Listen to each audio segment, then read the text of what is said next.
Welcome to Therapy in the Great Outdoors, a podcast about the business and practice of nature-based pediatric therapy of all kinds. If you are a nature-loving therapist who works with children, this podcast will help you start taking your work outdoors into nature and help you grow a profitable nature-based therapy practice or program that connects children to nature and changes their lives and yours forever. I'm your host, the ever honest, always 100% real, Laura Park Figueroa. I have been a pediatric occupational therapist for over 20 years. But 7 years ago, I almost left the field entirely. I was so burned out.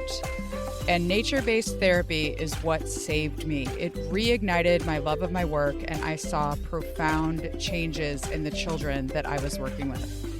I'm the founder of Outdoor Kids OT and the creator of the Contigo approach, an evidence-based framework for nature-based pediatric therapy services. I've helped dozens of pediatric therapists start and grow successful nature-based practices through my business coaching and online programs. The latest of which is the Therapy in the Great Outdoors community, TIGO for short. TIGO is an online membership site with loads of resources to support you every step of the way as you start and grow your nature-based therapy work. You can find out more at therapyinthegreatoutdoors.com. Working outdoors with children can be a wild ride. Are you ready for the adventure? Let's jump in.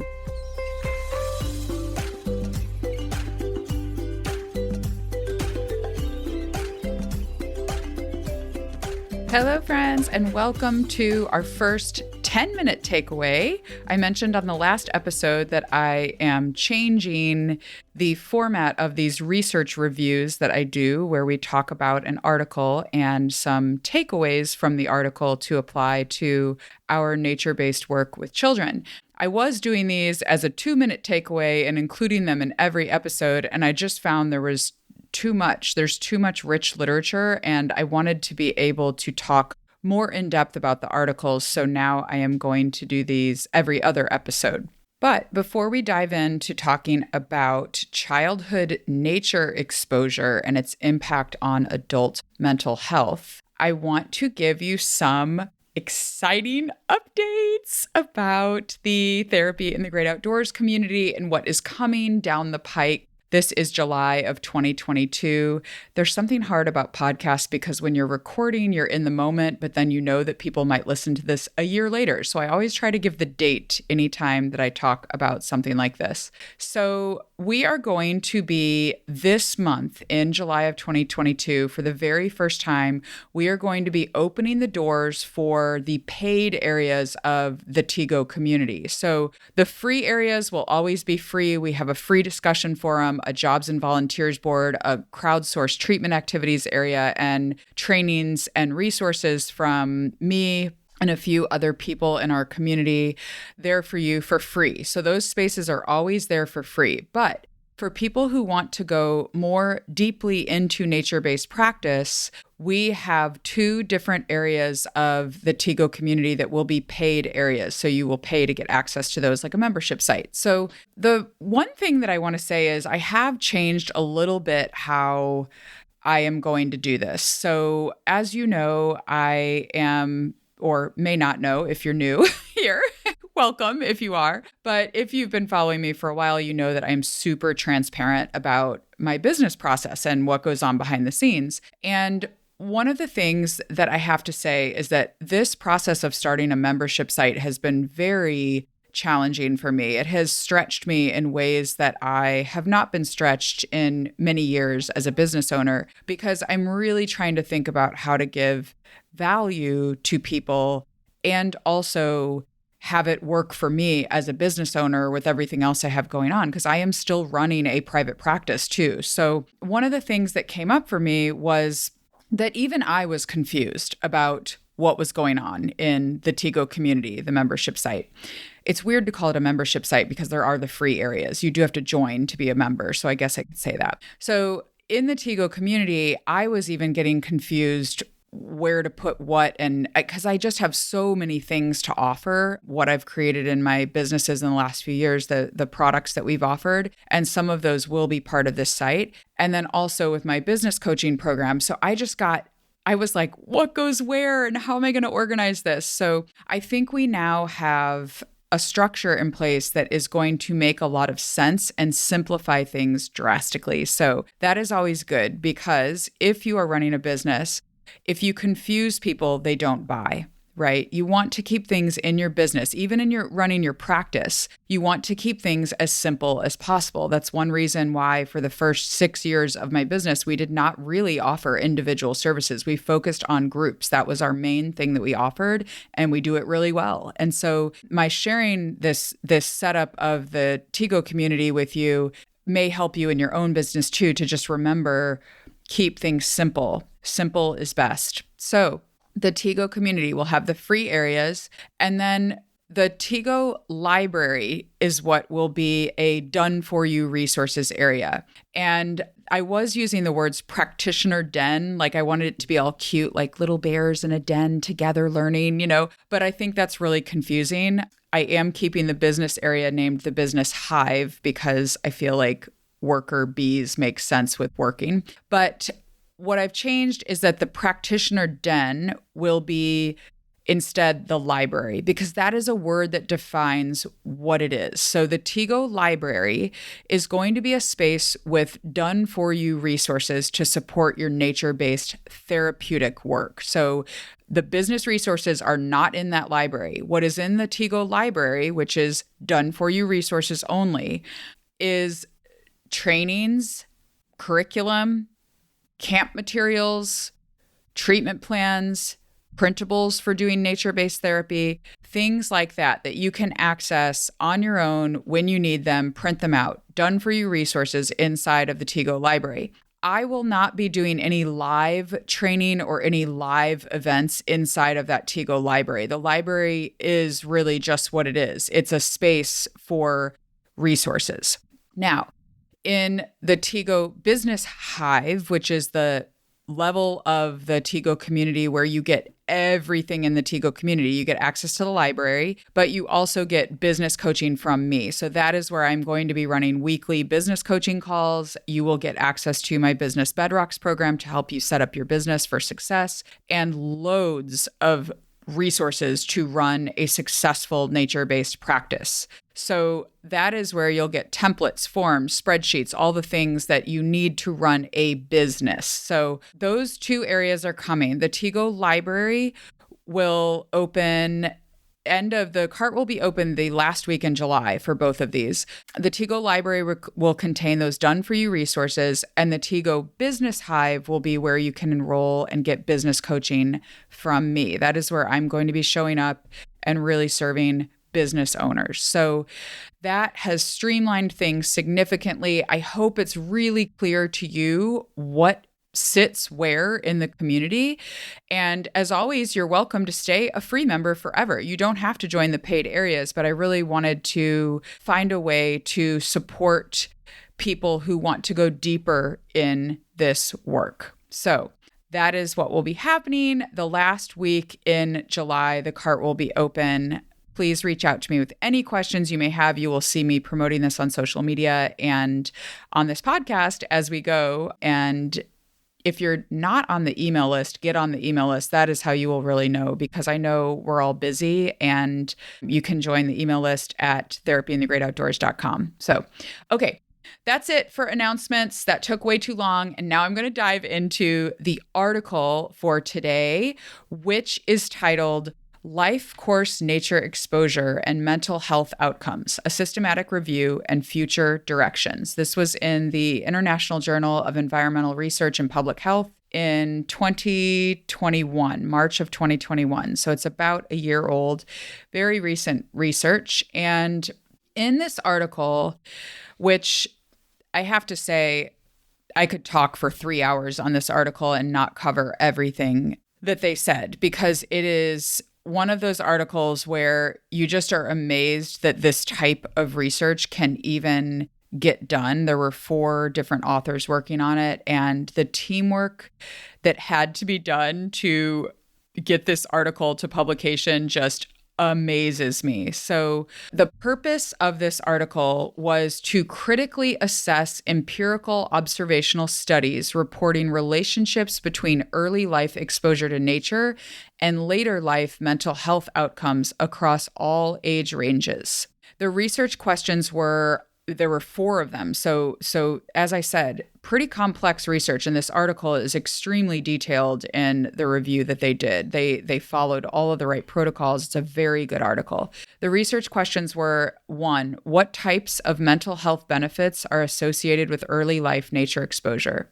2, how strong and consistent is the evidence relating to associations between life course nature exposure and mental health? 3, to what degree does the current evidence support a critical period or time variant effect of nature on mental health? And 4, what theoretical and methodological challenges and unanswered questions remain for future studies? So I am not going to go into the findings of all of these research questions. Like I said, that would probably be a 1-hour long episode, but I have reviewed the article and I will share the design and the findings and the takeaways specific to us as nature-based pediatric therapists.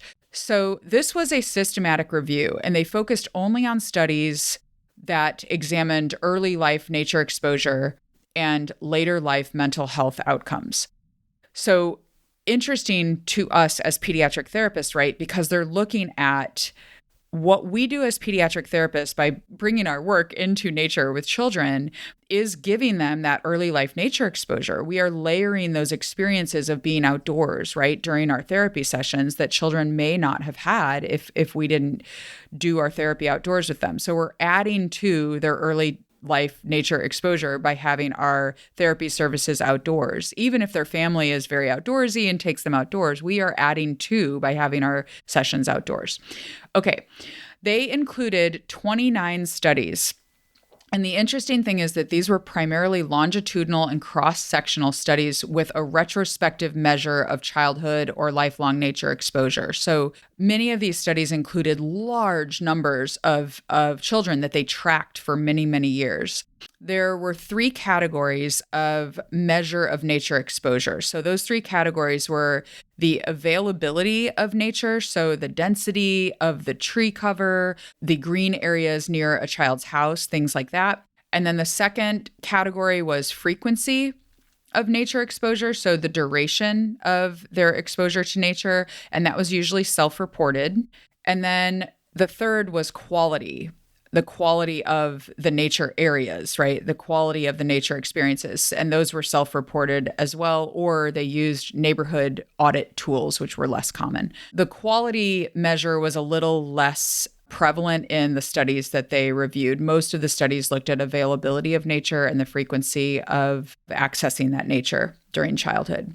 Okay, and they sought to link life course nature exposure with a range of mental health outcomes, including 5 different mental health outcomes. So, number 1, the incidence of mental disorders. Number 2, psychiatric symptoms. Number 3, behavioral problems. Number 4, cognitive function. And number 5, subjective well-being. So the findings were that, taken all together, the findings, quote, generally support a significant relationship between early nature exposure and better mental health or lower risks of mental disorders. And interestingly, another quote, no study found a significant detrimental main effect of early life course nature exposure. So we are looking at something here that has, this is me speaking, we are looking at something here that has, we are looking at nature as having a potential ability to decrease the risk of mental health challenges later in life that has no detrimental main effect. Like, I mean, that this is like, I know I'm preaching to the choir telling all of you this, but it's just really cool to think about that, about nature.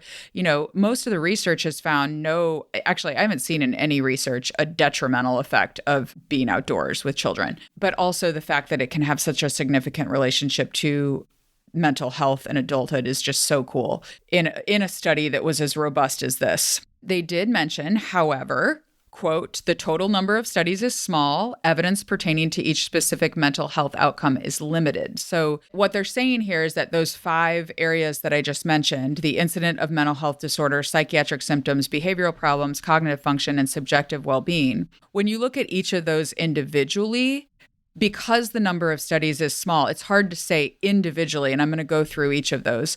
But individually for each of those, it's hard to say the evidence is strong for each one of those, but taken all together, there is a positive effect of nature for all of those areas. Childhood nature exposure was most consistently related to a lower incidence of mental health disorders in adulthood. So that's the one of those 5 areas that they found the most consistent evidence to support. Multiple studies suggested that child nature exposure has a protective role for schizophrenia and ADHD, which I found really interesting that they singled out studies on those. Now, that might just be where the most research is. I know there's lots of research on children with ADHD and nature. So that was an interesting finding. And one study in particular that they reviewed found childhood nature exposure to be tied to lower rates of bipolar disorder, eating disorders, mood disorders, depressive disorders, and substance abuse in adulthood. So again, just wide-ranging effects, y'all. It's really cool to see this. There was a general finding of childhood nature exposure reducing behavior problems. And I believe there were only, if I'm remembering right, I didn't put it in my spreadsheet here, but I think there were only 5 studies that looked at behavior. But interestingly, one study found reduced behavioral problems in preschool children who were offered more outdoor play, and behavior remained the same for kids that did not get more outdoor play. So that is something I think that we all kind of know. And again, I know when I'm saying this stuff, I'm preaching to the choir. If you're listening to this podcast, you're like, well, obviously, right? Sometimes we find things in research that we know intuitively as therapists, but that was an interesting finding because I think we are seeing, especially in this time, as I'm recording this in 2022, just coming out of the pandemic, we are seeing more incidents of behavior challenges in children just because of the mental health challenges of the last few years of dealing with the pandemic, right? So it's an interesting finding that outdoor play may be a mechanism to help support reduction of behavioral challenges in preschool kids, especially those really young ones. And then finally, the cognitive and subjective well-being findings were more inconsistent. So they found some that supported, some that did not support, some that were inconclusive. So that was the cognitive findings and affecting subjective well-being in adulthood were harder to say definitively. Okay. And finally, the one comment that they made that I do want to quote exactly as they said it was, overall, the effects of greenness seem to be more pronounced for disadvantaged individuals. And specifically, let me look it up in the article. I want to read you it exactly as they said it because I don't want to get this wrong. Okay, specifically including comparisons of females versus males, so they were more pronounced for females, women who are widowed versus married, and those socioeconomically disadvantaged versus those who were advantaged. However, one study displayed diverging evidence that males benefited more from greater early life nature exposure. But the key takeaway here to me is that for disadvantaged populations, essentially, the effects of greenness seem to be more pronounced. So that is just so important to think about because so many nature-based therapists, in my experience, really want to serve. They want to bring, therapists in general, we really want to serve people who have disadvantages, whether socially, economically, whether they have disabilities. We are serving people and want to help bring equity and equality and inclusion in accessing nature, right? And accessing the benefits of nature. And so seeing that this is shown by research to be that the effects of nature exposure seem to be more pronounced for people that may really need it. It's just cool. I don't know if I stated that really clearly, but anyway, I'm moving on. thing about podcasting is you always want to go back and re-record. And I have tried to train myself to just say, no, continue, moving on, keep talking. All right. So, okay. The last few things on the findings here were that they did say it remains inconclusive if there's a critical window for nature exposure. So what they're saying here is that it's complex, right? They did say that the association between nature and mental health is very complex, and we can't take things that apply to one population and apply them to another population. There's so many variables at play here. And they had to state, because they were doing good research, that it's inconclusive if there's a critical window for people being exposed to nature to have these good mental health outcomes as adults. In general, nature is beneficial for us all around, right? So we can't say that kids must get exposure to nature in childhood in order to have good mental health outcomes as adults, obviously. And I always, I'm a very black and white person. I like to have very clear, definitive, true statements. And what I'm learning as a researcher and as I go through my PhD program and just looking at all of the research here is that we have to start getting more comfortable in the gray. We have to start really embracing that research is complex, life is complex. No one study is going to give us this definitive answer that will give us the exact thing that we want, right? So we have to look at all of this research in the complexity of life itself. And I am trying to lean into that and know that we're never going to have all of the exact answers that we may want from research. Okay, let's do the takeaways that I have written down for us as pediatric therapists applying this research to our practice. Obviously, the takeaways are pretty straightforward from this. Nature offers lifelong mental health benefits for children. I think that is very clear from this systematic review, that nature may offer protection against mental health disorders later in life. Some other takeaways are that there's no negative side effects of nature. Like this is so important to note that there's not a negative side effect of taking our therapy work outdoors into nature. And that's something that's actually coming up in a lot of the interviews I'm doing for my own research too. When I ask people about the negatives, they're quick to say, yeah, the weather's hard sometimes, but actually it's kind of a benefit too. It teaches us to adapt. It teaches us to problem solve and deal with real life challenges, So I guess there could be some negative side effects of sunburn or getting hurt somehow maybe, but in general, taking our work outdoors is a positive thing to do. And this research supports that, especially for children's mental health. A few other things. Nature-based therapy, like I just mentioned, may offer specific benefits for people who are, quote, disadvantaged in some way.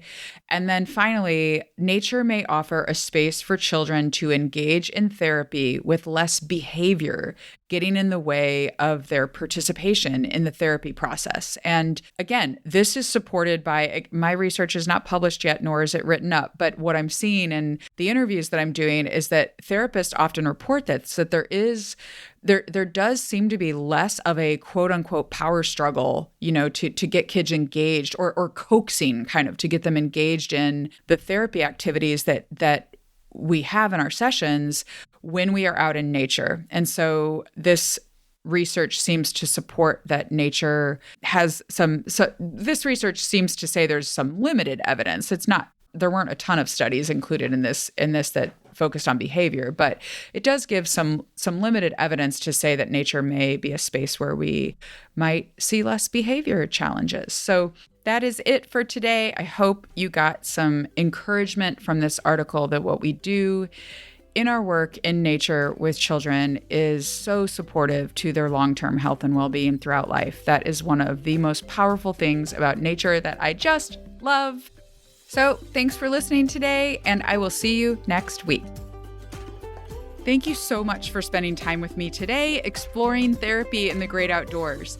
If you liked what you heard in this episode, please leave us a 5-star review on iTunes so we can share the magic of nature-based therapy with a wider audience of therapists who work with children who desperately need connection to nature nowadays, just like we do. If you're ready to take the next step in this adventure, join our free Therapy in the Great Outdoors community at therapyinthegreatoutdoors.com. The TIGO community is a private space just for nature-based pediatric practitioners. We have loads of resources there to support you as you start or grow a nature-based practice or program. Our free Tego community has a discussion forum, a jobs and volunteers board, a crowdsourced treatment activities section, as well as free video trainings, research article reviews, and book recommendations from yours truly. Head on over to therapyinthegreatoutdoors.com to join today. So until next time, get outside, connect, reflect, and enjoy the business and practice of therapy in the great outdoors.